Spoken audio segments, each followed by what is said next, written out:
నమస్తే, welcome to 99 TV. పూర్తిగా స్వదేశీ సాంకేతిక పరిజ్ఞానం తోటి నిర్మితమైన సముద్ర ప్రతాప్ సముద్రంలో కాలుష్యం మీద యుద్ధం చేస్తుంది. ఒక నావెల్ కాన్సెప్ట్.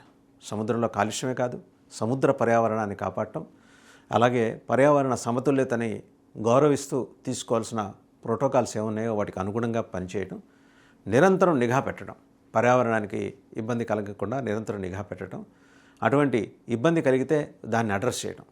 ఇది సముద్ర ప్రతాప్ చేస్తుంది. ఐఎన్ఎస్ సముద్ర ప్రతాప్. ఇది కేంద్ర రక్షణ మంత్రి రాజ్నాథ్ సింగ్ ప్రారంభించారు.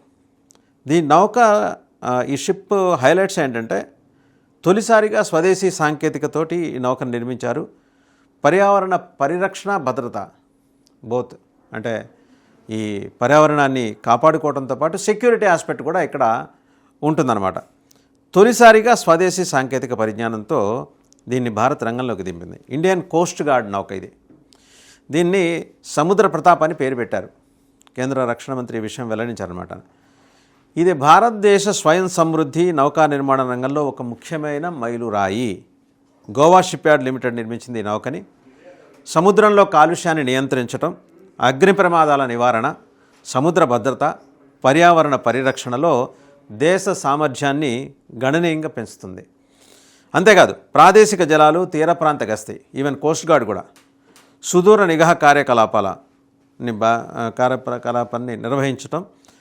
అండ్ ఇంతవరకు అతిపెద్ద నౌక గోవా కోస్ట్ యార్డ్లో ఇది నిర్మితమైన దాంట్లో గోవా షిప్ యార్డ్ లిమిటెడ్ నిర్మిస్తున్న 2 కాలుష్య నియంత్రణ నౌకల్లో ఇది మొదటిదన్నమాట.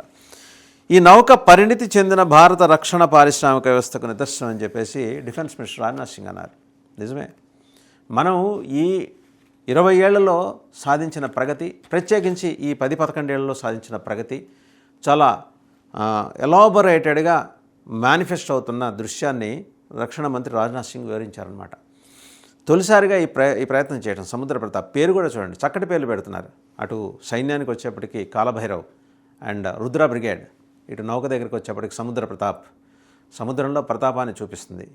ఎవరి మీద? పర్యావరణానికి హాని కలిగించే వాళ్ళ మీద. అలాగే సెక్యూరిటీ ఇస్తుంది. పర్యావరణానికి హాని కలిగించడానికి ఎవరైనా విపరీతమైన ఆధునిక సాంకేతిక సంపత్తితో వస్తే వాళ్ళని దునుమాడుతుంది. సో ఇది దీని స్పెషాలిటీ.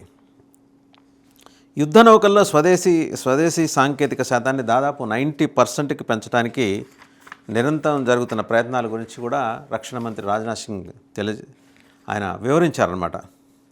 ప్రధానంగా కాలుష్య నియంత్రణ కోసం దీన్ని తయారు చేసినప్పటికీ ఈ నౌక ఒకే ప్లాట్ఫామ్ నుంచి మల్టిపుల్ డిసిప్లిన్స్లో సెక్యూరిటీ ఆస్పెక్ట్స్ని అడ్రస్ చేస్తూ వస్తుంది. ఇది తీర ప్రాంత గస్తీ, సముద్ర భద్రతా కార్యకలాపాలు. ఎందుకంటే మనం వాటర్స్ని 2-3 భాగాలుగా చూసుకుంటాం. ఒకటి ఏంటంటే లోకల్ వాటర్స్, కొన్ని nautical miles, some 12 nautical miles. 12 nautical miles దాటి సమ్ 200 నాటికల్ మైల్స్ వరకు వెళ్తే కనుక అవి పూర్తిగా దేశీయ జలాల కింద చూస్తాం. అంటే పూర్తిగా మన దేశం కంట్రోల్లో ఉంటుంది. 12 నాటికల్ మైల్స్ అంటే లోకల్ అడ్మినిస్ట్రేషన్ కంట్రోల్లో ఉంటుంది. 200 నాటికల్ మైల్స్ దాటితే అంతర్జాతీయ జలాలు అవుతాయి.